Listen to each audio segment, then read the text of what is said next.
Episode 80। Shuey venue फुजिया company के सबसे प्रसिद्ध व्यवसायी हैं और व्यापार जगत में एक उभरते हुए सितारे हैं। उसने यान कियाओलिन को ऊपर से नीचे तक देखा और पाया कि उसका शरीर आकर्षक और चेहरा सुंदर था। उसके परिपक्व और सुंदर स्वभाव के साथ उसकी आंखों में वासना की झलक झलक रही थी। इस सुंदरी को अपने नीचे दबाने के आनंद के बारे में सोचते ही उसका हृदय उछल पड़ा। ये वास्तव में सराहनीय है कि एल्डयान निचले क्षेत्र से ऊपर उठ सके। हालांकि व्यापार जगत बहुत जटिल है और एल्डयान अभी भी बहुत भोले हैं। यान कियाओलिन ने ठंडे स्वर में कहा, क्यों? क्या ये संभव है कि व्यापार जगत का सबसे प्रसिद्ध प्रतिभाशाली व्यक्ति केवल ऐसे घृणित साधनों का उपयोग कर सकता है? हाँ, शुई वेन्यू ने हंसते हुए कहा, तथाकथित व्यापारिक युद्ध वास्तव में संप्रदायों के बीच प्रतिस्पर्धा से बहुत अलग नहीं है। यह इस बात पर निर्भर करता है कि कौन अधिक निर्दयी है और उसके पास अधिक भयावह साधन है। तो इस कार्रवाई का आदेश फुजिया बिजनेस द्वारा दिया गया था। आपने सही अनुमान लगाया। मैं अभी कुछ समय पहले ही लुतियान्यू आया हूँ। मैं अभी नया आया हूँ। फुजिया बिजनेस मेरे जैसे छोटे व्यक्ति के लिए थोड़ा ज्यादा है। बेशक इसका इस्तेमाल आपसे निपटने के लिए नहीं, बल्कि वानिक्सिंग नीलामी घर और फैंग चेन से निपटने के लिए किया जाता है। शुई वेन्यू ने गर्व से कहा, जब तक आप पकड़े जाते हैं, फैंग चेन उग्र रहेगा। उसे बता दे कि यह होंग शानशान था जिसने ये किया था। मेरा मानना है कि फैंग तियानजियो निश्चित रूप से उपराष्ट्रपति वानिक्सिंग के लिए परेशानी खड़ी करेगा। चाहे इसे कैसे भी संभाला जाए, फैंग चेन और वानिक्सिंग नीलामी घर के बीच संबंध निश्चित रूप से समाप्त हो जाएगा। फैंग चेन की प्रतिष्ठा और स्थिति अब छोटी नहीं है। वह विशाल ज्वार पर सवार होकर सम्मेलन में पहुंचे, अकेले ही जियोझोउ की सेनाओं के खिलाफ लड़े और जियोझोउ सम्मेलन में प्रथम स्थान प्राप्त किया। इन सभी चीजों ने फैंग चेन को जियोझोउ में बहुत ऊंचा दर्जा दिलाया, जो दुनिया की नजरों में दो शीर्ष ताकतों के बाद दूसरे स्थान पर था। यही कारण है कि अब वान लियू भी फैंग चेन का सम्मान करता है। ये देखकर कि वानक्सिंग नीलामी घर फैंग चेन के नाम से फल फूल रहा है, फुजिया कमर्शियल बैंक स्वाभाविक रूप से ईर्ष्यालु है, लेकिन वह इसके बारे में कुछ नहीं कर सकता। शुई वेन्यू ने फुजिया कमर्शियल बैंक की इस समस्या को देखा और होंग शानशान से मुलाकात की, इसलिए उनके पास वर्तमान योजना थी। मेरा मानना है कि जब तक फैंग चेन बाधित है और वानिक्सिंग नीलामी घर के साथ संबंध खराब हो जाते हैं, वह निश्चित रूप से फुजिया वाणिज्यिक बैंक में अगले स्तर तक बढ़ने में सक्षम होगा। यान कियाओलिन ने अविश्वास से होंग शानशान को देखा और पूछा, क्या तुम जानते हो कि तुम क्या कर रहे हो? अगर तुम ऐसा करोगे तो तुम अपने दादा को बुरी तरह चोट पहुंचाओगे। तो क्या हुआ? होंग शानशान की आंखें लाल थीं। उसका चेहरा क्रूर था। उसने वास्तव में तुम्हारे लिए मुझे पीटा, एक कुतिया। उसने मुझे तुमसे माफी मांगने पर मजबूर किया, एक कुतिया। वह मेरा दादा बनने के लायक नहीं है। उसे मर जाना चाहिए। वह दहाड़ उठी। यान कियाओलिन ने आश्चर्य से होंग शानशान की ओर देखा।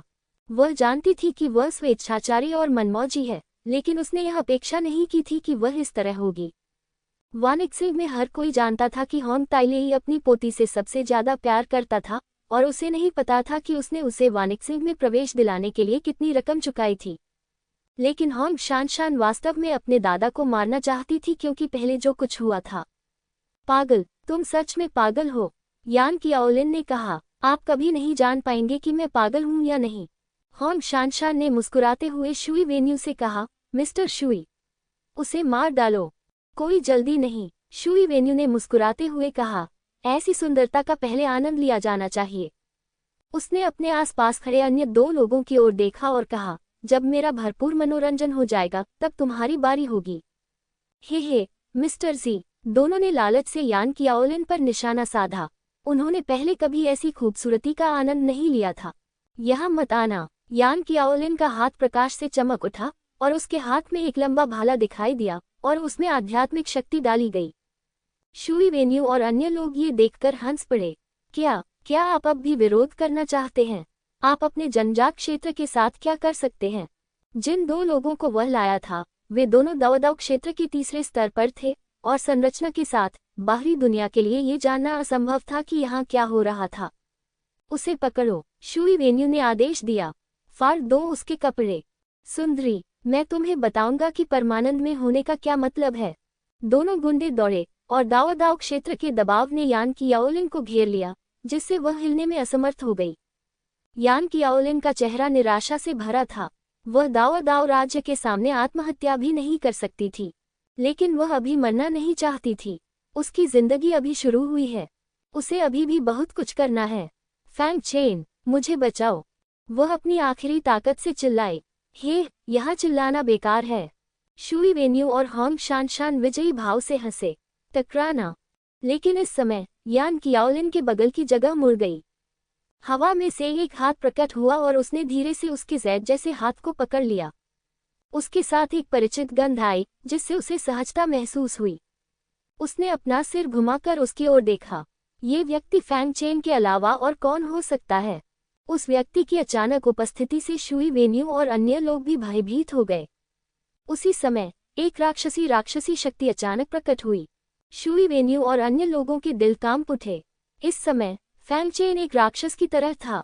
वह अपने हाथ की एक लहर से उन्हें मौके पर ही मार सकता था। उसके सामने आते ही दोनों गुंडे भी वहीं रुक गए। उनके चेहरे पर भय छा गया। फैंग चेन ने उन्हें अनदेखा कर दिया, लेकिन यान कियाओलिन को देखा और पूछा, क्या आप ठीक हैं? यान कियाओलिन की आंखें थोड़ी लाल थीं और वह इस समय बेहद सुरक्षित महसूस कर रही थी। उसने अपना सिर हिलाया और कहा, ये ठीक है। लेकिन फिर उसने क्षमा मांगते हुए कहा, माफ कीजिए, मैं आपकी मदद करना चाहती थी, लेकिन मैंने आपकी ज्यादा मदद कर दी। फैंग चेन ने थोड़ा मुस्कुराते हुए कहा, बहन यान, हमें इतना विनम्र क्यों होना चाहिए? ठीक है, मेरे पीछे आओ और बाकी सब मुझ पर छोड़ दो। उसने तुरंत भाला उठा ली और फिर होंग शानशान और अन्य लोगों की ओर देखने लगा। आप कौन हैं? शुई वेन्यू ने भौहें सिकुड़ी। वह फैंग चेन को नहीं जानता था, लेकिन होंग शानशान इसे नहीं भूलेंगे। उसकी आंखें भय से भर गई और वह चिल्लाए, वह फैंग चेन है। जैसे ही ये शब्द निकले, शुई वेन्यू और अन्य लोग भी भयभीत दिखे। स्वाभाविक रूप से उन्होंने फैंग चेन की खराब प्रतिष्ठा के बारे में सुना था। वह अचानक यहाँ क्यों आ गया? आखिर क्या हो रहा है? शुई वेन्यू अब पहले जैसा शांत नहीं था। फैंग चेन ने ठंडे भाव से होंग शानशान को देखा। मैंने तुम्हें एक बार बख्श दिया है, लेकिन तुम अभी भी उसे नुकसान पहुंचाना चाहते हो। इस बार चाहे कोई भी आए, तुम निश्चित रूप से मर जाओगे। होंग शानशान ने जब ये सुना तो वह और भी ज्यादा डर गई। वह चिल्लाई, तुम अभी भी वहां क्यों खड़े हो? चलो, वह अकेला है। हाँ, वह सिर्फ एक व्यक्ति है, उसे मार डालो। शुई वेन्यू भी चिल्लाया। बाकी दो ने एक दूसरे की ओर देखा। एक व्यक्ति, ये वह राक्षस है जिसने एक ही लड़ाई में 15 शीर्ष प्रतिभाशाली लोगों को हराया था। उनके आगे बढ़ने और मौत की तलाश करने में क्या अंतर है? फैंग चेन ने उन्हें ठंडी आंखों से देखा और राक्षसी शक्ति का एक उभार फूट पड़ा। अगले ही पल उसने अपने हाथ में मौजूद भाला फेंक दी। उनमें से एक तो बिल्कुल भी प्रतिक्रिया नहीं कर सका, उसका सिर सीधे घुस गया। दूसरा व्यक्ति ये दृश्य देखकर अचंभित रह गया। इससे पहले कि वह संभल पाता, फैंग चेन उसके पीछे आ गया और सीधे उसकी छाती में मुक्का मार दिया। एक पल में उसने तीसरे स्तर के 2 दाव क्षेत्र साधकों को मार डाला, जिससे होंग शानशान और होंग शानशान भय से कांप उठे। उन दोनों ने साधना पर ध्यान केंद्रित नहीं किया और उनकी साधना केवल झोंग युआन क्षेत्र में ही थी, इसलिए वे फैंग चेन के प्रतिद्वंद्वी कैसे हो सकते थे? फैंग चेन को आते देख शुई वेन्यू और अधिक भयभीत हो गया। वह दहाड़ कर बोला, तुम मुझे नहीं मार सकते।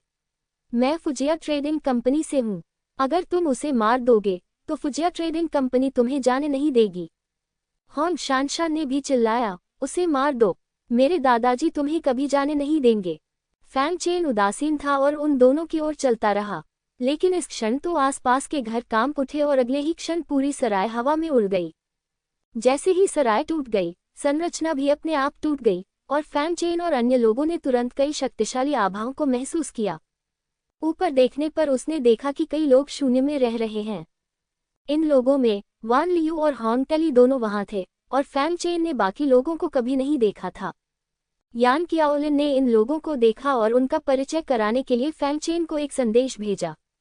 बाकी 2 अन्य प्रमुख व्यापारियों से हैं। यह मोटा अधेड़ आदमी फुजिया कमर्शियल बैंक का अध्यक्ष लियू फू है। दाहिनी ओर जो पतला है और मूंछें रखी है, वह जियाशेग है, जो बेजियाशान का बिजनेस मैनेजर है। वह थोड़ी उलझन में थी, वे सब यहाँ क्यों हैं? फैंग चेन ने कहा, मैंने डोंग जियान से कहा कि वह टेलीपोर्ट करने से पहले राष्ट्रपति वान को सूचित कर दे। फैंग चेन को नहीं पता था कि टेलीपोर्टेशन के दौरान यान कियाओलिन के साथ क्या हो रहा था, इसलिए उसने डोंग जियांग से वान लियू को सूचित करने के लिए कहा। मुझे यह उम्मीद नहीं थी कि यह अन्य 2 प्रमुख व्यापारी अध्यक्षों को आकर्षित करेगा। जब शुई वेन्यू ने राष्ट्रपति को आते देखा तो वह खुशी से चिल्ला उठी, राष्ट्रपति, मुझे बचाओ, वह मुझे मारना चाहता है। होंग शानशान ने भी होंग टेली से चिल्लाकर कहा, दादाजी, मुझे बचाओ। शानशान, तुम यहाँ क्यों हो? होंग टेली ने थोड़ा सा मुंह सिकुड़ा। दादाजी, मैं यहाँ अपने साथी जलदाऊवादियों से बात कर रहा हूँ। ये 2 लोग घर में घुस आए और मुझे मारना चाहते थे। होंग शानशान ने पीड़ित की तरह दयनीय भाव से कहा। जब फैंग चेन और यान कियाओलिन ने ये सुना तो वे उदासीन दिखे और कुछ भी नहीं समझाया। ये सही है राष्ट्रपति, मैंने साथी दाऊवादी होंग के साथ बहुत अच्छी बातचीत की थी, लेकिन ये 2 लोग मेरे लोगों पर टूट पड़े और उन्होंने उसे मार डाला और वे मुझे और साथी दाऊवादी होंग को भी नुकसान पहुंचाना चाहते थे। शुई वेन्यू ने भी फैंग चेन की ओर इशारा किया और चिल्लाया। लियू फू और अन्य सभी ने फैंग चेन और अन्य लोगों को देखा। फैंग चेन ने शांति से कहा, भले ही आप आज बकवास बातें करें, लेकिन मरने का केवल एक ही तरीका है। ये सुनकर लियू फू और अन्य लोगों ने अपनी आंखें थोड़ी सिकोड़ लीं। इतना घमंडी युवक, लेकिन यह आश्चर्य की बात नहीं है कि दूसरी पार्टी फैंग चेन है। जो राक्षस अकेले ही 20 से अधिक शीर्ष प्रतिभाओं को चुनौती देने का साहस करता है, वह अहंकारी कैसे नहीं हो सकता। फैंग तियानजियो, मैं लंबे समय से आपके नाम की प्रशंसा करता रहा हूँ। लियू फू ने अपना मुंह खोला और अपने हाथों को कप के आकार में मोड़ते हुए कहा, क्यूशू सम्मेलन के बाद मैं फैंग तियानजियो से बात करना चाहता था, लेकिन मुझे कभी मौका नहीं मिला, लेकिन मुझे आपसे इस तरह मिलने की उम्मीद नहीं थी। मुझे आज जो हुआ उसे स्पष्ट कर देना चाहिए। इतना गुस्सा क्यों है? फैंग चेन ने लियू फू को देखा और शांति से कहा, राष्ट्रपति लियू, मैं लंबे समय से आपके नाम की प्रशंसा करता रहा हूँ, लेकिन आज जो हुआ वह ये नहीं था कि फैंग दूसरों को धमका रहा था, बल्कि ये दोनों लोग मेरी बहन यान को यहाँ लाए और उसे मारने की योजना बनाई। इसलिए आज चाहे जो भी हो, उन्हें मरना ही होगा। फैंग चेन की बातें सुनने के बाद सभी ने होंग शानशान और होंग शानशान की ओर देखा, जिनके चेहरे पीले पड़ गए थे। होंग टेली चिल्लाया, शानशान, क्या फैंग तियानजियो ने जो कहा वह सच है? दादाजी, उसने मुझे फंसाया है। मैं अब वानिकसिंग में नहीं हूँ। एक कमजोर औरत की हिम्मत कैसे हुई कि वह फिर से फैंग तियानजियो को भड़काए? वह बस अपनी पोती को मारने का बहाना ढूंढ रहा है। कहानी के अंत में होंग शानशान फूट फूट कर रोने लगे। शुई वेन्यू ने ये भी कहा, राष्ट्रपति, मुझ जैसे एक छोटे से बुजुर्ग की हिम्मत कैसे हुई कि मैं फैंग तियानजियो को भड़काऊं? मुझे तो ये भी नहीं पता कि क्या हुआ, लेकिन दूसरे पक्ष ने हमारे लोगों को मार डाला। क्या यह इसलिए नहीं है कि मैं फुजिया ट्रेडिंग कंपनी के ध्यान से नहीं डरता? आह! अपनी बात समाप्त करने के बाद भी वह मासूम लग रहा था। इन दोनों लोगों के अभिनय कौशल को बहुत ही रोमांचक कहा जाना चाहिए। अगर फैंग चेन और यान कियाओलिन ने अपनी आंखों से सब कुछ नहीं देखा होता, तो भी वे उनकी बातों पर विश्वास करते। लियू फू एक पल के लिए चुप हो गया और बोला, फैंग केकिंग, क्या ये गलतफहमी हो सकती है? हाँ, फैंग केकिंग, मैंने शानशान को पहले भी सबक सिखाया है, और उसने वादा किया है कि वह कभी भी आपको या एल्डयान को नहीं उकसाएगी। हो सकता है कि यह महज एक गलतफहमी हो, फैंग केकिंग, अन्यथा चलो इसे भूल जाते हैं। अन्य लोग भी एक के बाद एक बोलने लगे। उनकी नज़र में फैंग चेन कमजोरों को धमका रहा था। ये देखकर कि अधिकांश लोग उनके पक्ष में हैं, होंग शानशान ने गर्व से अपना चेहरा दिखाया। फैंग तियानजियो, तो क्या मुझे मारना चाहते हो? इच्छाधारी सोच। यहाँ तक कि उसे फैंग चेन को उकसाने के लिए सीधे उसे संदेश भेजना पड़ा। केवल फैंग चेन ही नहीं, उसने यान कियाओलिन को भी एक संदेश भेजा। कुतिया, यह मत सोचो कि अगर तुम इस आपदा से बच जाओगी तो तुम ठीक हो जाओगी। मेरे पास तुम्हें मारने के लिए बहुत समय है। बेहतर होगा कि तुम मुझे सोते हुए न पकड़ो। शुई वेन्यू अपना धैर्य बनाए रखने में सफल रही और फिर भी वे पराजित दिखीं। लेकिन उसकी आंखों में गर्व की भावना थी। उन दोनों को इतना घमंडी देखकर फैंग चेन ने अपने मुंह के कोनों को थोड़ा ऊपर उठाया। यान कियाओलिन के लिए भी यही सच है। वह फैंग चेन के पास खड़ी हुई और बोली, वास्तव में पूरी कहानी जानना बहुत आसान है। उसने एक और खड़ी नौकरानी की ओर इशारा करते हुए कहा, तुम उसकी आत्मा की खोज करके पता लगा सकते हो। ये नौकरानी यान कियाओलिन को यहाँ लेकर आई थी, और इससे पहले की हर चीज उसकी आंखों में समा गई थी। यान कियाओलिन को अपनी ओर इशारा करते देख नौकरानी का चेहरा अचानक पीला और रक्तहीन हो गया और उसकी आंखें भय से भर गईं। आत्माओं की खोज घातक होगी, लेकिन वह मरना नहीं चाहती थी। वह डर के मारे घुटनों के बल बैठ गई और बोली, मैं कुछ नहीं जानती। शुई वेन्यू और होंग शानशान के चेहरे तुरंत पीले पड़ गए। वे ये क्यों भूल गए कि वहां एक गुलाम भी था। उसने जल्दी से कहा, बड़े यान, आप एक नौकरानी पर अपना गुस्सा क्यों निकाल रहे हैं? अगर आपको लगता है कि हम ही आप पर घात लगाना चाहते हैं, तो मैं इसे स्वीकार करता हूँ। होंग शानशान ने भी प्रतिक्रिया व्यक्त की और चिल्लाया, यान कियाओलिन, ये नौकरानी पहले भी मेरे साथ रही है। तुम बस इसका इस्तेमाल मुझसे बदला लेने के लिए करना चाहते हो।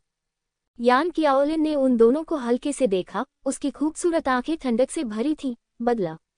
चलो ये करते हैं। अगर आत्मा की खोज वह नहीं है जो फैंग केकिंग ने कहा, तो मैं अपनी जान देकर भी भुगतान करने को तैयार हूँ। कैसा रहेगा?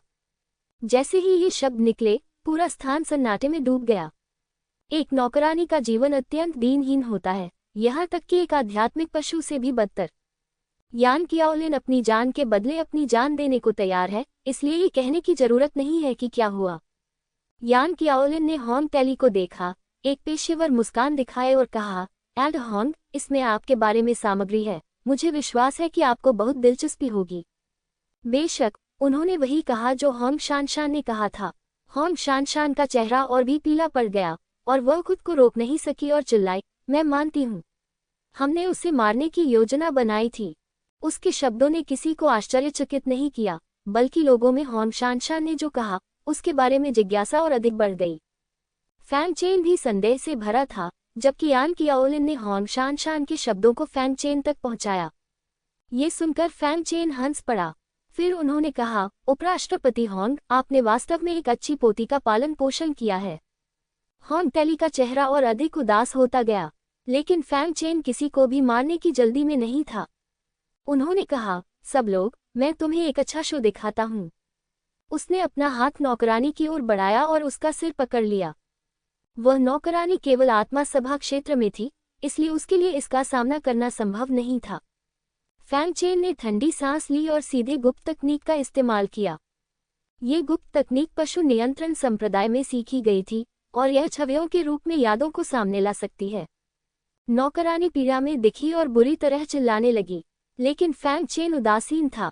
चूंकि दूसरे पक्ष ने बहन यान को धोखा देने के लिए होंग शानशान के साथ मिलकर काम किया था, इसलिए वह मौत के लायक होगा। जैसे ही प्रकाश हुआ, सबके सामने एक छवि प्रकट हुई।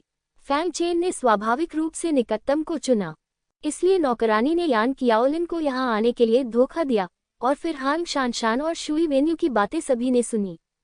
जब उसने होंग शानशान के विद्रोही शब्द सुने, तो होंग टेली क्रोधित हो गया और उसकी आंखें खुली की खुली रह गईं।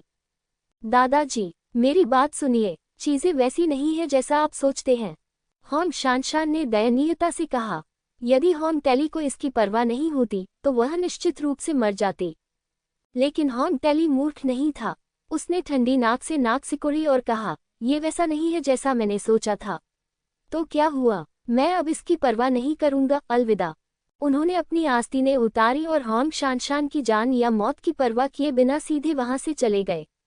दादाजी, मत जाइए, मुझे बचाइए, होंग शानशान डर कर चिल्लाया। लेकिन होंग टेली को इसकी जरा भी परवाह नहीं थी और वह सीधे वहां से चला गया। ये दृश्य देखकर होंग शानशान पूरी तरह हताश हो गया। फैंग चेन ने एक हाथ से बुरी तरह मर चुकी नौकरानी को फेंक दिया, लियू फू को देखा और पूछा, राष्ट्रपति लियू, क्या आपको कोई आपत्ति है? लियू फू चुप हो गया, फिर आह भरते हुए बोला, अगर ऐसा है, तो हमारा बैंक इस मामले की परवाह नहीं करेगा। शुई वेन्यू ने चेहरे पर भय के भाव के साथ चिल्लाते हुए कहा, राष्ट्रपति जी, मैं ये सब व्यापार के लिए करता हूँ। लेकिन जैसे ही उसने बोलना समाप्त किया, तत्काल भाला उसके सामने आ गई और सीधे उसकी छाती में जा लगी। शुई वेन्यू ने अविश्वास से अपनी छाती पर लगे घाव को देखा। यद्यपि साधना के लिए उसकी प्रतिभा कमजोर है, फिर भी उसे लगता है कि वह दूसरों का हिसाब लगाने में बहुत अच्छा है। वह नहीं जानता था कि उसने कितनी बार ऐसे काम किए थे, और उसे लगता था कि वही काम बखूबी कर सकता है। इसलिए भले ही वह जानता था कि उसका सामना फैंग चेन से है, फिर भी उसे पूरा विश्वास था कि वह इससे निपट सकता है। लेकिन छाती पर लगे घाव ने उसे एक महान सत्य का बोध कराया। पूर्ण शक्ति के सामने तथाकथित गणना मूल्य हास्यास्पद है। प्लॉप, वह जमीन पर गिर पड़े और इस तरह व्यावसायिक प्रतिभाओं की एक पूरी पीढ़ी नष्ट हो गई। फैंग चेन ने स्वाभाविक रूप से होंग शानशान को जाने नहीं दिया और उसके सामने आकर उसकी गर्दन दबा दी। दूसरे पक्ष की विनती भरी निगाहों के सामने उसने एक झटके से उसकी गर्दन तोड़ दी। ये सब करने के बाद फैंग चेन ने वान लियू और अन्य लोगों को थोड़ा झुकाया और फिर यान कियाओलिन से कहा, बहन यान, चलो वापस चलते हैं। ठीक है। यान कियाओलिन ने सिर हिलाया और फैंग चेन के साथ वान क्सिंग नीलामी घर चली गई। वान लियू और अन्य लोगों ने फैंग चेन को जाते हुए देखा। लियू फू ने आह भरते हुए कहा, वह बहुत निर्णायक और क्रूर है। वह दबंग लगता है, लेकिन वह वास्तव में विचारशील है। उनके शब्दों को सभी ने स्वीकार किया। ये जिउझोउ सम्मेलन में प्रथम अद्वितीय प्रतिभा होने के योग्य है। यदि वह वास्तव में बड़ा हो जाता है तो उसका भविष्य असीम होगा। जियाशेग ने कहा, ये दुख की बात है कि वह देवताओं और राक्षसों के मार्ग पर है। किसी ने खेद के साथ कहा, यह एक मान्यता प्राप्त गतिरोध है। हालांकि यह एक मृतंत है, लेकिन इसका एक अल्पकालिक भी है। शायद वह लिंगहाई क्षेत्र में खेती कर सकता है। वह पहले से ही जिउझोउ लिंगहाई क्षेत्र में अजेय है। वान लियू को अभी भी लगता है कि फैंग चेन का भविष्य असीमित है। लियू फू ने कुछ सोचा और वान लियू से पूछा, क्यों वान लियू, आप हाल ही में कुछ लगभग विलुप्त औषधीय जड़ी बूटियों की तलाश कर रहे हैं? क्या आप उन्हें फैंग तियानजियो के लिए खोज रहे हैं? वान लियू ने सावधानी से कहा, हाँ, आप क्या करना चाहते हैं? लियू फू ने हंसते हुए कहा, चूंकि फैंग तियानजियो उसे ढूंढ रहा है तो मुझे उसकी मदद करने दीजिए। मेरी फुजिया ट्रेडिंग कंपनी की मदद से मुझे विश्वास है कि उसे तेजी से ढूंढा जा सकता है। मैं बेजिया भी मदद करने के लिए यहाँ हूँ। संख्या में ताकत होती है। जियाशेग ने भी मुस्कुराते हुए कहा। वान लियू ने उन दोनों की ओर व्यंग्यात्मक दृष्टि से देखा और कहा, तुम लोग इस अवसर का उपयोग फैंग तियानजियो के साथ दोस्ती करने के लिए करना चाहते हो। व्यवसाय मजबूत लोगों से दोस्ती करना पसंद करते हैं और वे प्रतिभाशाली लोगों में निवेश करना भी पसंद करते हैं। स्वाभाविक रूप से वे फैंग चेन जैसी प्रतिभा को खोना नहीं चाहते थे, जिसके पास भविष्य के लिए असीमित संभावनाएं थीं। हाँ, फैंग तियानजियो जैसे किसी व्यक्ति से दोस्ती करने में अजीब क्या है? वह है। दोनों ने इसे छिपाया नहीं और सीधे तौर पर स्वीकार कर लिया। ठीक है, वान लियू ने मना नहीं किया। फैंग चेन जो चाहता था उसकी खोज हाल ही में धीमी रही थी। मुझे विश्वास है कि अन्य दो व्यापारियों की मदद से वे जल्द ही मिल जाएंगे। और फैंग चेन को वान क्सिंग नीलामी घर के अतिथि के रूप में अपना दर्जा प्राप्त है, जो अन्य दो से बेजोड़ है। ताजगी, लाओ लियू, मैं अगली बार तुम्हें ड्रिंक पिलाऊंगा। दोनों ने खुश होकर कहा। हालांकि तीनों पार्टियां एक दूसरे को निगल जाना चाहती हैं, लेकिन इसका मतलब यह नहीं है कि तीनों पार्टियों के बीच संबंध बेहद खराब हैं। जब व्यापार युद्ध का समय हो तो आओ व्यापार युद्ध करें। जब पीने का समय हो तो आओ साथ मिलकर पिएं। व्यावसायिक रिश्ते बहुत जटिल होते हैं। समय उड़ता चला गया और अब आधा महीना हो गया है। वान लियू ने उस दिन फैंग चेन को हॉल में आमंत्रित किया। जब वह पहुंचा तो उसने पाया कि लियू फू और जियाशेग दोनों वहां मौजूद थे। उसे आश्चर्य नहीं हुआ। उसने यान कियाओलिन से पहले ही जान लिया था कि ये दोनों व्यापारी उसे औषधीय सामग्री खोजने में भी मदद कर रहे थे। फैंग चेन के आगमन को देखकर वान लियू ने मुस्कुराते हुए कहा, फैंग के किंग, कोई मिशन नहीं है। आपको जिन सामग्रियों की आवश्यकता है वे अंततः एकत्र कर ली गई हैं। इसके अलावा तावीज, राक्षस गोलियां और कुछ जादुई हथियार भी शामिल हैं। उसने भंडारण अंगूठी फैंग चेन को सौंप दी। फैंग चेन ने चेतना ली और चारों ओर देखा और पाया कि उसके लिए आवश्यक सभी औषधीय सामग्रियां अंदर थीं। उन्हें राहत महसूस हुई कि उनकी चोट अंततः ठीक हो गई। फिर उन्होंने अपने हाथ जोड़कर कहा, तीनों वरिष्ठों को धन्यवाद। मैं इस उपकार को याद रखूंगा। ये सुनकर वे तीनों बहुत खुश हुए, क्योंकि ऐसा माना जा सकता था कि फैंग चेन के साथ उनकी कुछ दोस्ती है। लियू फू ने हंसते हुए कहा, फैंग तियानजियो बहुत विनम्र है। मैंने शुई वेन्यू घटना के लिए पहले कभी माफी नहीं मांगी है। यह मेरी माफी है। फैंग चेन ने अपना सिर हिलाया और कहा, यह शुई वेन्यू का निर्णय था और इसका आपके बैंक से कोई लेना देना नहीं है। फिर उसने पूछा, श्री वान जिंग, इन औषधीय सामग्रियों के लिए कितने आध्यात्मिक पत्थरों की आवश्यकता है? वान लियू ने मुस्कुराते हुए कहा, फेंग किंग, हम इस आध्यात्मिक पत्थर को स्वीकार नहीं करेंगे। ये सेंग सिंह की ओर से आपको मेरा उपहार है। तीनों कंपनियों के लिए करोड़ों की रकम वास्तव में कुछ भी नहीं है। नहीं, फैंग चेन ने अपना सिर हिलाया और कहा, आप तीनों की दयालुता के लिए धन्यवाद, लेकिन मुझे आपको यह आध्यात्मिक पत्थर देना होगा। ये व्यवसाय है। यदि आप इसे नहीं देते हैं तो आप पर एक एहसान है जो पिछली दयालुता से अलग है। फैंग चेन को इतना दृढ़ निश्चय देखकर उन तीनों को पता था कि वे इससे बच नहीं सकते। वान लियू केवल इतना ही कह सके, उस स्थिति में आइए अतिथि की छूट के अनुसार इसकी गणना करें। ये सूची है। उसने सूची फैंग चेन को सौंप दी। फैंग चेन ने करीब से देखा और हालांकि वह तैयार था फिर भी उसकी सांस रुक गई। कुल सूची मूल्य 17 मिलियन निकला और यह कुल कीमत है। फैंग चेन का दिल दुख रहा था। अभ्यास शुरू करने के बाद से यह उसकी सबसे बड़ी खपत थी। यद्यपि उसका शरीर दर्द कर रहा था फिर भी उसने अपना हाथ हिलाया और वान लियू को एक भंडारण अंगूठी सौंप दी। उन्होंने कहा, इनमें 17 मिलियन आध्यात्मिक पत्थर हैं। प्रमुख वान जिंग उन्हें गिनेंगे। वान लियू ने भंडारण अंगूठी ले ली लेकिन उसकी गिनती नहीं की। उन्होंने मुस्कुराते हुए कहा, कोई जरूरत नहीं, मुझे फैंग किंग पर भरोसा है। इसके बाद फॉर्म चेन ने अलविदा कहने और जाने से पहले कुछ देर तक उन तीनों के साथ बातचीत की। वे तीनों ये भी जानते थे कि फैंग चेन को ये औषधीय सामग्री उपचार के लिए चाहिए थी, इसलिए स्वाभाविक रूप से उन्हें कोई आपत्ति नहीं थी। उन्होंने ये भी कहा कि जब फैंग चेन एकांतवास से बाहर आएंगे तो वे एक बड़ा भोज आयोजित करेंगे। यान कियाओलिन की मंजिल पर लौटने के बाद फैंग चेन ने उससे कहा, मैं कुछ समय के लिए एकांत में रहने जा रहा हूँ और इस दौरान मैं सिस्टर यान के लिए परेशानी का सबब बनूंगा। यान कियाओलिन ने सिर हिलाया और कहा, चिंता मत करो, हालांकि वान क्सिंग नीलामी घर केवल एक व्यापारी बल है, 2 शीर्ष बलों को छोड़कर कोई भी अंदर नहीं जा सकता है। फैंग चेन ने सिर हिलाया और फिर रिट्रीट रूम में प्रवेश किया। दरवाजा बंद कर दिया गया। फैंग चेन ने प्रतिबंधों की कई और परतें व्यवस्थित की और सोने के अंडे को उसकी रक्षा के लिए बाहर आने दिया। ये सब करने के बाद उन्होंने सभी औषधीय सामग्री बाहर निकाल ली। दर्जन भर या उससे अधिक अमूल्य औषधीय जड़ी बूटियों के अलावा यहाँ लगभग 1000 अन्य औषधीय जड़ी बूटियां भी हैं। फैंग चेन उन्हें जादुई गोलियों में परिष्कृत करने और उन्हें लेने की योजना बना रहा है। बेशक ये सामग्रियां सिर्फ उसके घावों को भरने के लिए नहीं हैं। यद्यपि उसकी चोटें गंभीर थीं, फिर भी वे इतनी गंभीर नहीं थीं। उनके उपचारात्मक प्रभावों के अलावा ये औषधीय सामग्रियां साधना में सुधार भी कर सकती हैं, कंडराओं को साफ कर सकती हैं और अस्थि मज्जा को काट सकती हैं, शरीर को संयमित कर सकती हैं और डांटियन में चेतना के सागर का विस्तार कर सकती हैं। वह अपनी चोटों को ठीक करना और अपनी ताकत को अगले स्तर तक ले जाना चाहता था।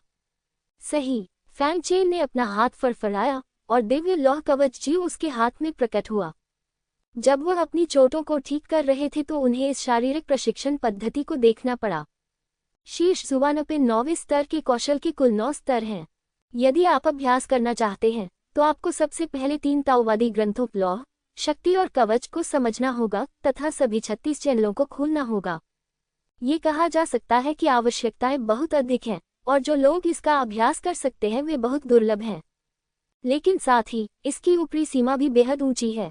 यह न केवल अपनी रक्षा के लिए अपनी दिव्य शक्ति को कवच में बदल सकता है, बल्कि यह अपनी दिव्य शक्ति को लंबी दूरी के हमलों में भी बदल सकता है। बेशक ये कितना शक्तिशाली है यह इस बात पर निर्भर करता है कि उपयोगकर्ता इसका उपयोग किस प्रकार करता है। तुरंत फैंग चेन ने कीमिया भट्टी निकाली और कीमिया और अभ्यास का एक लंबा दौर शुरू किया। समय उड़ता है और फिर जनवरी आ गया है। ये खबर भी पूरी तरह फैल गई कि फैंग चेन वान क्सिंग नीलामी घर में था। अनगिनत भिक्षु फैंग चेन को देखने आए, लेकिन उन सभी को वान क्सिंग नीलामी घर द्वारा अस्वीकार कर दिया गया। हालांकि त्यानिक्सिंग शहर में आने जाने वाले लोगों की संख्या अभी भी दिन प्रतिदिन बढ़ रही है। इससे तीनों प्रमुख व्यापारी बहुत खुश हुए और हाल ही में उनका प्रदर्शन काफी अच्छा रहा है। हालांकि अधिकांश लोग फैंग चेन के लिए आते थे, लेकिन वे त्यानिक्सिंग शहर में पहुंचने के बाद कुछ खजाने और औषधीय सामग्री खरीदते थे। ये बात सच है कि यान कियाओलिन इन दिनों बहुत व्यस्त होंगी। हालांकि वान लियू ने उसे कुछ भी न करने के लिए कहा, केवल फैंग चेन की रक्षा करने के लिए कहा। यान कियाओलिन और डोंग जियांग अपनी मंजिल पर ही रुके रहे और फैंग चेन के बाहर आने का इंतजार करते रहे। इस दिन दोनों लड़कियां बातें कर रही थीं। रिट्रीट रूम में आध्यात्मिक ऊर्जा का संचार हो रहा था। एक प्रभावशाली आभा ने आसपास के वातावरण को हिला दिया और दोनों लड़कियां स्पष्ट रूप से महसूस कर सकती थीं कि फर्श थोड़ा हिल रहा है। हालांकि यह इमारत कठोर बैमिंगई पत्थर से बनी थी, इसलिए उन्हें डर नहीं था कि फैंग चेन के शोर के कारण ऊंची इमारत गिर जाएगी। हालांकि दोनों लड़कियों को पता था कि फैंग चेन का अभ्यास शायद खत्म होने वाला है। एकांतवास कक्ष में फैंग चेन के चारों ओर कवच की तरह एक हल्का प्रकाश पर्दा दिखाई दिया, लेकिन जल्द ही कवच धीरे धीरे खत्म हो गया और फैंग चेन ने धीरे धीरे अपनी आंखें खोली। अपने अंदर परिवर्तन महसूस करते हुए उसने गंदी हवा का एक झोंका छोड़ा। शरीर की चोटें अंततः ठीक हो गई हैं और दोनों क्षेत्रों में एक ही समय में सफलता मिल गई है। अब फैंग चेन ने दाओ और दिव्य शक्ति क्षेत्र के दूसरे स्तर में प्रवेश कर लिया है। इतना ही नहीं, दिव्य शक्ति लौह कवच कला को भी पहले स्तर तक विकसित किया गया है, जिसे शरीर की रक्षा के लिए दिव्य शक्ति कवच में परिवर्तित किया जा सकता है। और लोहा और कवच के दो दाव पाठ स्वाभाविक रूप से साकार होते हैं। यदि मुख्य दाव पाठ को न गिना जाए तो फैंग चेन के पास अब 18 दाव पाठ हैं। ये पूरे जिउजोऊ में एक अत्यंत भयावह संख्या है। इसके अलावा थंडर शैडो आर्ट ने भी एक सफलता हासिल की है, दूसरे स्तर तक पहुंच गया है और एक प्रकार का पलायन जादू साकार किया है। यदि वह जियानहुआ और न्याजी से दोबारा मिलता है तो फैंग चेन को विश्वास है कि वह आमने सामने की लड़ाई में भी उन दोनों से नहीं हारेगा। हालांकि ये सोचकर कि इसे 17 मिलियन स्पिरिट स्टोन के बदले में बदला गया था, वह कड़वी मुस्कान के बिना नहीं रह सका, क्योंकि देवताओं और दानवों के शरीर को प्रत्येक सफलता के लिए बहुत अधिक ऊर्जा की आवश्यकता होती है। अब बीस्ट मास्टर संप्रदाय के शेष संसाधन उसे केवल एक या दो छोटे क्षेत्रों को तोड़ने में ही सहायता कर सकते हैं। इस तरह की खपत के साथ क्या ग्रैंड मास्टर स्तर तक पहुंचने के लिए मुझे अरबों संसाधनों की लागत नहीं लगानी पड़ेगी? ये सोचकर वह कड़वी मुस्कान के बिना नहीं रह सका। भविष्य में वह कैसे आगे बढ़ सकेगा? इसे भूल जाओ, चलो भविष्य के बारे में बाद में सोचेंगे। चलो पहले बाहर जाकर जुएयान को ढूंढते हैं। वह मेंग्याओ के मामले को कभी नहीं भूला था, लेकिन वह लिन जुएयान को उसकी पिछली चोट के कारण नहीं ढूंढ सका था। रिट्रीट रूम से बाहर निकलने के बाद यान कियाओलिन और अन्य दो लड़कियां तुरंत उससे मिलने आईं। फैंग चेन, क्या तुम अपनी चोट से उबर चुके हो? यान कियाओलिन ने चिंता से पूछा। फैंग चेन ने हल्का सा मुस्कुराकर सिर हिलाया, मैं पूरी तरह से ठीक हो गया हूँ। ये सुनकर यान कियाओलिन को राहत मिली। डोंग जियांग ने चिढ़ाते हुए कहा, बहन यान पिछले 1 महीने से हर दिन चिंतित रहती थी। वह इतनी चिंतित थी कि वह खाना भी नहीं खा पा रही थी।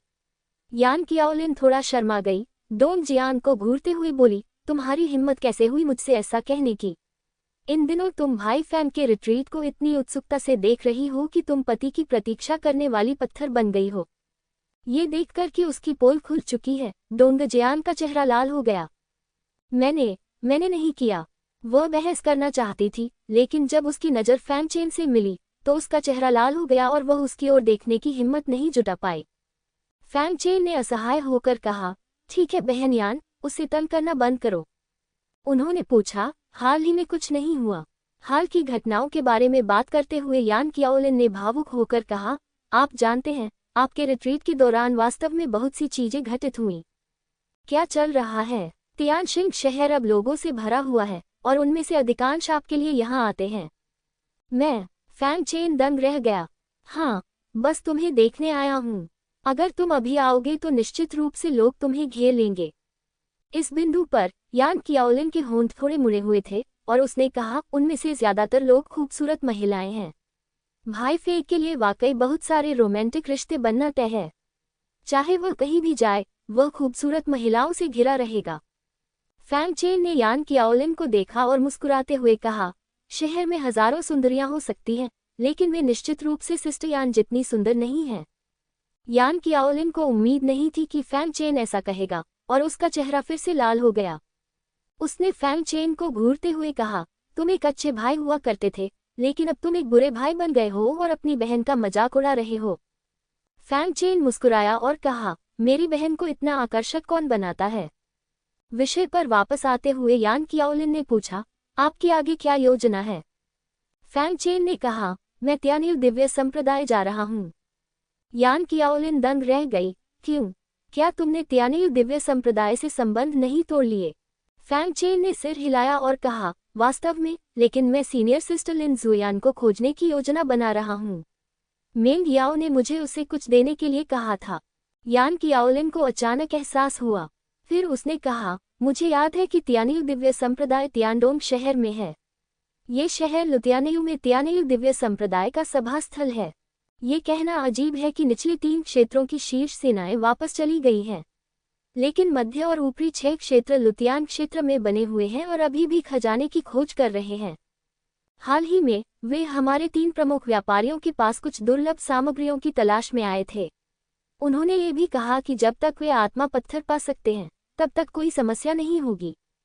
केवल लोटियन क्षेत्र में ही नहीं, बल्कि वे अपने स्वयं के क्षेत्रों में भी इसकी तलाश कर रहे हैं। 6 प्रमुख क्षेत्रों का एकजुट होना वास्तव में दुर्लभ है। ये सुनकर फैंग चेन की भौहें थोड़ी सिकुड़ गईं। ये स्पष्ट है कि 6 प्रमुख डोमेन कुछ करने की योजना बना रहे हैं। क्या आप जानते हैं कि वे क्या करना चाहते हैं? फैंग चेन ने पूछा। यान कियाओलिन ने अपना सिर हिलाया। मुझे नहीं पता। मुझे डर है कि 6 शीर्ष शक्तियों के अलावा किसी और को नहीं पता। वे सिर्फ आदेशों का पालन कर रहे हैं।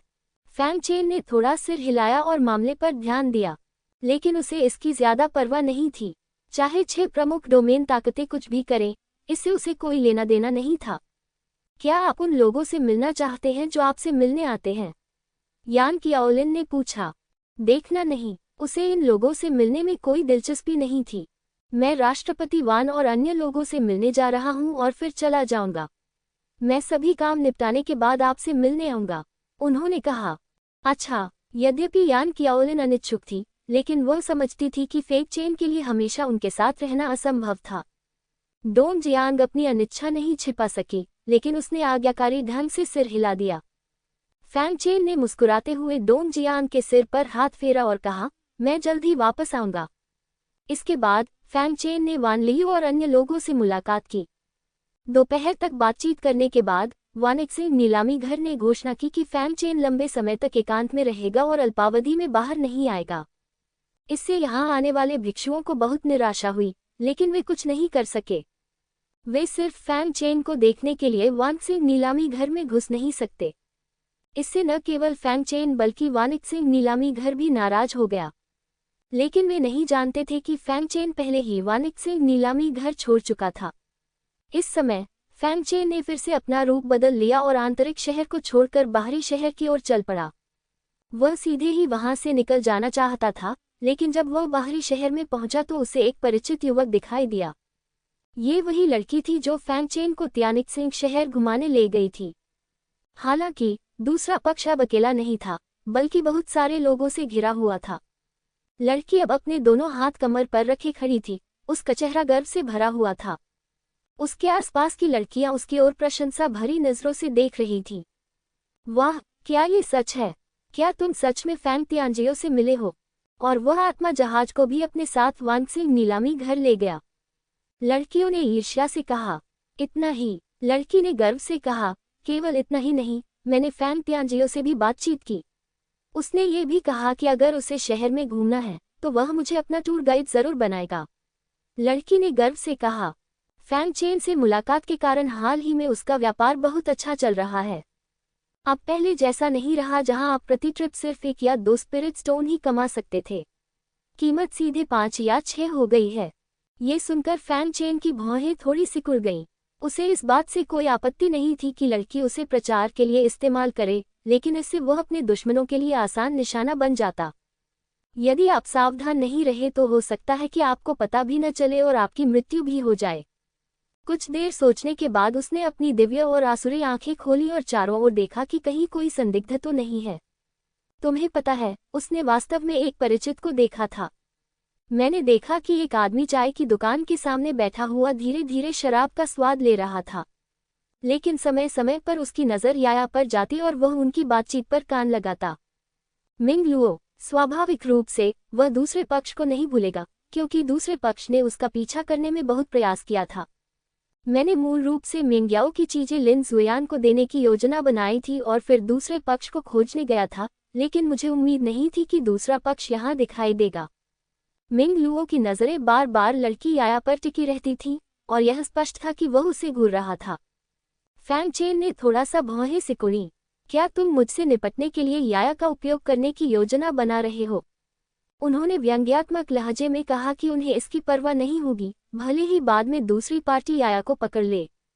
क्योंकि वह दूसरे पक्ष से केवल एक बार ही मिला था, इसलिए स्वाभाविक रूप से वह दूसरे पक्ष को बचाने के लिए पर्याप्त रूप से सक्षम नहीं था, भले ही वह जानता था कि यह एक जाल है। लेकिन अब जब उसका सामना इस खतरे से हो चुका है, तो स्वाभाविक रूप से फैंग चेन को पहले इस छिपे हुए खतरे को सुलझाना होगा। रुको, उसने अभी पूछा था कि सानज़ोंग को मुझसे लड़ने का साहस कहाँ से मिला। उन्होंने महसूस किया कि दूसरे पक्ष के पीछे कोई व्यक्ति अवश्य है, और वह व्यक्ति संभवतः मंचुआन और जिऊ जिंग भी था, जिसके बारे में वान तियानजी ने उन्हें बताया था। मैं तुम्हारा पीछा करते हुए यहाँ तक आया हूँ। मैं देखना चाहता हूँ कि तुम क्या करना चाहते हो। फैंग चेन की अभिव्यक्ति ठंडी थी। इस समय मिंग लुओ ने अपनी चाय खत्म कर ली और अब और नहीं रुका। पूरी जगह को स्कैन करने के बाद ये सुनिश्चित करने के लिए कि किसी ने उसे नहीं देखा है, वह तुरंत चला गया। ये देखकर फैंग चेन ने छाया निंजा अंगूठी पहन ली और उसका पीछा किया। उसके पास देवताओं और राक्षसों की आंखें हैं, इसलिए वह मिंग लुओ को खोने से डरता नहीं है।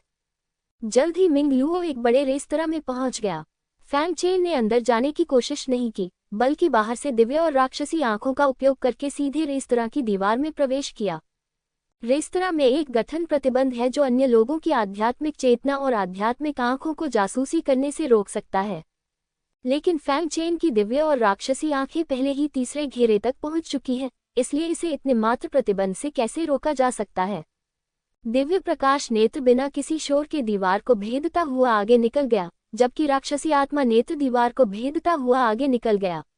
उसी समय इसकी जादुई शक्तियां गुप्त रूप से बाहर निकल आईं, जिससे आध्यात्मिक नेत्र के अस्तित्व का पता लगाना असंभव हो गया। अपनी आंखों के सहयोग से वह आसानी से बाधाओं की परतों को पार कर गया और उस कमरे को ढूंढ लिया जहां मिंग लुओ था। उस समय कमरे में कई लोग थे। उनमें से अधिकांश त्यानिक्सुए पवित्र संप्रदाय के शिष्य थे जिन्होंने उस समय फैंग चेन का पीछा किया था। लेकिन जिस व्यक्ति की फैंग चेन को सबसे अधिक परवाह थी वह मंचुआन था, जो मुख्य सीट पर बैठा था। ये वास्तव में आप ही हैं। फैंग चेन ने अपनी आंखें थोड़ी सिकुड़ लीं। मिंग लुओ ने कमरे में प्रवेश किया और सम्मानपूर्वक कहते हुए दरवाजा बंद कर दिया। बड़े मास्टर जिऊ, मुझे पहले ही सब कुछ पता चल गया है। याया का फैंग चेन के साथ कुछ संबंध है। जब तक हम उसे पकड़ लेते हैं, हम उस कमीने को यहाँ लाने में सक्षम होंगे। प्रकाश नेत्र में जादुई शक्ति होती है जो ध्वनि को पकड़ सकती है, इसलिए फैंग चेन उनकी बातचीत स्पष्ट रूप से सुन सकता था। यह अच्छी बात है। जिऊ जिंगबी ने उत्साह से सिर हिलाया। जब तक हम उस कमीने को गठन में ले जाएंगे, वह कभी वापस नहीं आएगा। हाँ, क्यूशू सम्मेलन के नंबर 1 प्रतिभाशाली व्यक्ति को मारना, मैं इसके बारे में सोचकर ही उत्साहित हूँ। वाह, वह कमीना बस किस्मत वाला है। वह क्यूशू में नंबर 1 प्रतिभाशाली व्यक्ति बनने के लायक नहीं है। ये सही है। इस बार वह निश्चित रूप से अपनी प्रतिष्ठा खो देगा। बाकी लोग जीत के प्रति आश्वस्त होकर चिल्लाने लगे। केवल मंचुआन ही शांत दिख रहा था। उसकी आंखें बंद थीं और वह चुप था। जब उसने अपनी आंखें खोली तो सारा स्थान तुरंत शांत हो गया। कुआं, उसने आह भरते हुए कहा, यह अफसोस की बात है कि यान कियाओलिन पकड़ी नहीं गई। अगर वह पकड़ी जाती तो वह कमीना निश्चित रूप से जाल में फंस जाता। यह अफसोस की बात है कि यान कियाओलिन ने वानिक्सिंग नीलामी घर कभी नहीं छोड़ा, इसलिए कार्रवाई करने का कोई मौका नहीं मिला। ये सुनकर फैंग चेन की अभिव्यक्ति तुरंत ठंडी हो गई। यान कियाओलिन को छूने की हिम्मत करना उसके उल्टे तराजू को छूने के बराबर है। वह शियाओयू की घटना दोबारा नहीं होने देंगे। इसी समय मंचुआन ने भी एक योजना बनाई। इसे भूल जाओ, चलो पहले याया को आजमाते हैं। अगर हम कमीने को आकर्षित कर सकते हैं तो हर कोई खुश होगा। अगर हम उसे आकर्षित नहीं कर सकते तो हम यान कियाओलिन को पकड़ने का कोई रास्ता खोज लेंगे। यान कियाओलिन हमेशा के लिए वानिक्सिंग नीलामी घर में नहीं रह सकती। मंचुआन ने कहा। हाँ, सभी सहमत हो गए। मंचुआन ने मिंग लुओ को देखा और कहा, तो याया को तुम्हें सौंप दिया जाएगा, हंगामा मत करो। बड़े भाई, चिंता मत करो, एक छोटी सी जनजात चींटी को पकड़ना आसान है, मिंग लुओ ने आत्मविश्वास से कहा। हाँ, मंचुआन ने सिर हिलाया। उसे पकड़ने के बाद उसे जाल तक ले जाओ। हाँ, मिंग लुओ सहमत हो गया, फिर कमरे से बाहर निकल गया और याया को पकड़ने के लिए तैयार हो गया। फैंग चेन ने भी अपनी नज़र हटा ली और उसका आकार उस स्थान से गायब हो गया। रात, तियानक्सिंग शहर अभी भी समृद्ध है और रोशनी पूरे शहर को दिन के उजाले की तरह रोशन करती है। लेकिन शहर के कुछ कोनों में हमेशा अंधेरा रहता है। याया एक अंधेरी गली में रहती है। यहाँ के घर पुराने और गंदे हैं। ये वह जगह है जहाँ तियानक्सिंग शहर के निम्न वर्ग के लोग रहते हैं। घर वापस आकर याया बिस्तर पर लेट गई। अब भी जब वह फैंग चेन के साथ अपनी मुलाकात को याद करती है तो उसके चेहरे पर मधुर मुस्कान आ जाती है। उसके लिए फैंग चेन एक अप्राप्य व्यक्ति है और एक ऐसा अस्तित्व है जिसके लिए वह तरसती है और जिसका वह सम्मान करती है। अफसोस, ये बहुत अच्छा होगा अगर मैं फेंग तियानजियो को फिर से देख सकूं। वह उम्मीद से बुदबुदाए, चिंता मत करो, तुम उसे जल्द ही फिर से देखोगे। और इसी समय अचानक एक चिढ़ाने वाली आवाज सुनाई दी। याया का नाजुक शरीर थोड़ा कांप उठा और वह तुरंत चौंक कर उठ बैठी। कौन? लेकिन उसने देखा कि इस समय दरवाजे पर एक आदमी खड़ा है जो उसे चिढ़ाते हुए देख रहा है। आप? वह कुछ कहने ही वाली थी, लेकिन उसे चक्कर आने लगा और शरीर कमजोर हो गया। वह आदमी मुस्कुराया और बोला, मैं आपकी इच्छा पूरी करने और आपको उससे मिलने देने के लिए यहाँ आया हूँ। बेशक, यह आपके जीवन में आखिरी बार होगा। ये सुनते ही याया पूरी तरह से बेहोश हो गई, और ऐसा करने वाला व्यक्ति मिंग लुओ था। मिंग लुओ ने बेहोश याया को देखकर मुस्कुराया, उसके गाल पर चुटकी काटी और चुपके से कहा, ये छोटी लड़की सुंदर है, लेकिन वह नहीं जानती कि कैसे कपड़े पहने और वह मैली दिखती है। हे, मैं फैंग चेन को पकड़ने के बाद इसका आनंद ले सकूंगा। मिंग लुओ बहुत उत्साहित था जब उसने सोचा कि फैंग चेन को कोई परवाह है। मुझे मारना चाहते हो? देखते नहीं कि तुम ऐसा कर सकते हो या नहीं। वह ठंडी मुस्कान के साथ मुस्कुराया, याया को आत्मिक पशु के पिंजरे में डाल दिया और कमरे से गायब हो गया। शहर छोड़ने के बाद वह उत्तर पश्चिम की ओर भाग गया। 300 मील भागने के बाद वह एक निर्जन स्थान पर पहुंचा। यहाँ पहाड़ और नदियां तो हैं, लेकिन ये बहुत उजाड़ है। जब वह रास्ते में था तो अचानक उसने पाया कि एक व्यक्ति उसके सामने खड़ा है। वह थोड़ा सा उदास हो गया, लेकिन जब उसने दूसरे व्यक्ति को स्पष्ट रूप से देखा तो उसका चेहरा नर्म पड़ गया। वह पास आया और गाली देते हुए बोला, मैं कहता हूँ हुआंग, तुम यहाँ क्यों हो? ये व्यक्ति तियानिक्सुए पवित्र संप्रदाय का शिष्य भी है और मिंग लुओ से बहुत परिचित है। हुआंग ने मुस्कुराते हुए कहा, भाई मिंग, मैं तुम्हें लेने आया हूँ। मुझे ले ले। मिंग लुओ ने और भी अधिक भौहें सिकुड़ते हुए कहा, मुझे क्यों उठाया? हुआंग ने रहस्यमय ढंग से कहा, एल्डरमैन ने मुझे आने के लिए कहा है। उनके पास आपके लिए पूरा करने के लिए एक गुप्त मिशन है, और उन्होंने वादा किया है कि जब तक आप मिशन पूरा करते हैं तब तक वे आपको अपने निजी शिष्य के रूप में स्वीकार करेंगे। वास्तव में, मिंग लुओ की आंखें चमक उठी और उसने कहा, जल्दी करो और मुझे बताओ, यह क्या है? इतना ही। हुआंग निकट आया, लेकिन इस समय मिंग लुओ की आंखें अचानक तेज हो गईं। उसके हाथ की रोशनी चमक उठी। एक तलवार हुआंग के आर पार हो गई। हुआंग को अचानक पकड़ लिया गया। उसे सीधे सीने में छुरा घोंपा गया। आपने इसे देखा था? हुआंग ने कोई दर्द नहीं दिखाया, लेकिन आश्चर्य से पूछा। मिंग लुओ ने व्यंग्य किया, जब हुआंग और मैं अकेले होते हैं तो वह मुझे भाई मिंग नहीं कहता। हुआंग को अचानक एहसास हुआ, तो ये बात है। लेकिन हुआंग ने व्यंग्यपूर्वक कहा, यह नकली है। यह आवाज न केवल हुआंग के मुंह से आई, बल्कि मिंग लुओ के पीछे से भी आई। अगले ही पल हुआंग का शरीर क्रिस्टल में बदल गया। मिंग लुओ का चेहरा एकदम बदल गया। उसे उम्मीद नहीं थी कि उसके सामने खड़ा व्यक्ति वास्तव में नकली है। उसने अपना सिर घुमाकर उसकी ओर देखा और उसी समय उसने अपनी तलवार से उस पर वार कर दिया। टकराना, लेकिन यह वार लोहे के कवच पर लगा। उसने ध्यान से देखा और उसे लगा कि वह मर चुका है। फैंग चेन उसके सामने ठंडे स्वर में खड़ा था और उसने स्पष्ट रूप से फैंग चेन पर वार किया, लेकिन लोहे के कवच जैसी गैस द्वारा उसे रोक दिया गया। ये दिव्य शक्ति कवच है। वह दूरी बनाए रखना चाहता था, लेकिन फैंग चेन ने सीधे उसकी गर्दन पकड़ ली। जब तुमने पहले मेरा पीछा किया था तो तुम बहुत सावधान थे। फैंग चेन ने व्यंग्य किया। मैंने तो बस आदेशों का पालन किया था और मैं ऐसा नहीं करना चाहता था। मेरी जान बख्श दो। मिंग लुओ हताश और भयभीत था।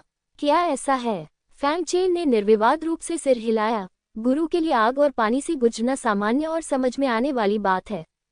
मिंग लुओ की आंखों में आशा की चमक आ गई। तो क्या आप मेरी जान बख्श सकते हैं? मैं दोबारा ऐसा करने की हिम्मत नहीं करूंगा। तुम्हें माफ करता हम। फैंग चेन ने उसे ठंडे अंदाज में देखा और कहा, तुमने अपने मालिक के लिए मुझे मारने के लिए अपनी जान जोखिम में डाली। मैं तुम्हारी जान क्यों छोड़ूं? धैर्य रखो, ये जल्द ही खत्म हो जाएगा। इतना कहने के बाद उसने मिंग लुओ को बोलने का मौका नहीं दिया। उसने सबसे पहले मिंग लुओ का तलवार पकड़े हुए हाथ तोड़ दिया। फिर उसने अपनी तलवार ली और उसके अंग काट डाले। आह! मिंग लुओ की चीखें पूरी दुनिया में गूंज उठी, लेकिन इस उजाड़ जगह में कोई भी इसे सुन नहीं सका। अंगों को काटने के बाद फैंग चेन ने सीधे अपने हाथ से पेट में छेद कर दिया, जिससे डेंटियन नष्ट हो गया। मिन लुओ की चीखें फिर से सुनाई दी, निराशा के साथ। उसे मार दो, उसे मार दो। उसने फैंग चेन की ओर विनती भरी निगाहों से देखा। इस समय वह बस मरना चाहता था, लेकिन फैंग चेन उदासीन दिख रहा था और उसका मिन लुओ को इस तरह जाने देने का कोई इरादा नहीं था। उसने अपना हाथ मिन लुओ के सिर पर रखा और यादें ढूंढने लगा। आधे घंटे बाद उन्होंने मंचुआन की योजना के अलावा मूलतः मिंगलुओ की स्मृति पर भी अधिकार कर लिया है। तुम मुझे इस तरह बेवकूफ बनाना चाहते हो? क्या तुम मुझे मूर्ख समझते हो? फैंग चेन एकदम अवाक रह गया। लेकिन इसके बारे में सोचो, उसे दानवराज का संरक्षण प्राप्त है और जिन लोगों की वो परवाह करता है वे उच्च पद पर आसीन हैं और उसे अपमानित करने का जोखिम नहीं उठा सकते। केवल इस तरह की मछली पकड़ने की योजना का उपयोग करके ही आप संभवतः खुद को धोखा दे सकते हैं। यदि वे असफल हो जाएं तो उनके पास खोने के लिए ज्यादा कुछ नहीं है, और यदि वे सफल हो जाएं तो यह और भी बेहतर होगा। यदि तुम मुझे मारना चाहते हो तो मेरे द्वारा मारे जाने के लिए तैयार रहो। फैंग चेन को ठंड लग रही थी। उसने मिंगलुओ की भंडारण अंगूठी और आत्मा जानवर के पिंजरे को उतार दिया, शरीर को हवा में फेंक दिया और उसे जलाकर साफ कर दिया। फिर उन्होंने याया को, जो अभी भी कोमा में थी, मुक्त किया और उसे जगाया। याया अचंभित होकर जाग उठी और जब उसने पहली बार फैंग चेन को देखा तो वह मोहित होकर मुस्कुराई। क्या मैं कोई कामुक सपना देख रही हूँ? उसने असमंजस में कहा। फैंग चेन का चेहरा काला पड़ गया। उसने ऐसा क्यों सपना देखा कि वह एक कामुक सपना था?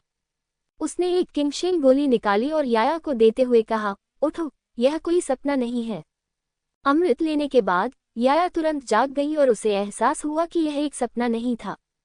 उसने जो कुछ कहा उसे सोचकर उसका चेहरा लाल हो गया और वह किसी दरार में फंसने वाली थी, ताकि इस जीवन में कभी बाहर न आ सके। क्या मैं पकड़ा नहीं गया? मैं यहाँ क्यों आया? क्या सीनियर फैंग ने मुझे बचाया? एक क्षण बाद उसने डरते हुए पूछा। फैंग चेन ने सिर हिलाया और कहा, हाँ, मैंने तुम्हें बचाया है। धन्यवाद सीनियर फैंग, याया ने कृतज्ञतापूर्वक कहा। क्या आप जानते हैं कि आपको क्यों गिरफ्तार किया गया था? फैंग चेन ने पूछा। याया ने अपना सिर हिलाया। उसके पास ज्यादा पैसे नहीं हैं, इसलिए उसे निशाना नहीं बनाया जाना चाहिए। फैंग चेन ने कहा, आप शहर में कहते रहते हैं कि मेरी आपसे दोस्ती है, जो स्वाभाविक रूप से मेरे दुश्मन की याद को जगाएगा। अगर मैं उससे नहीं मिला होता तो आप मर गए होते। याया का चेहरा पीला पड़ गया और उसका चेहरा भय से भर गया, और तब उसे एहसास हुआ कि उसने कितनी मूर्खतापूर्ण बात की थी। मुझे खेद है सीनियर, मुझे उम्मीद नहीं थी कि मामला इतना गंभीर होगा। उसने तुरंत माफी मांगी। ओह, बस इतना ही। फैंग चेन एक पल के लिए चुप रहा और बोला, इस तथ्य को देखते हुए कि आप और मैं कुछ हद तक किस्मत में हैं, मैं आखिरी बार आपकी मदद करूंगा। उसने एक खाली जेड पर्ची निकाली, कुछ शब्द बुदबुदाए और उसे याया की ओर फेंकते हुए कहा, यह जेड पर्ची लो और वानिक सिंह नीलामी घर के एल्दयान कियाओलिन के पास जाओ।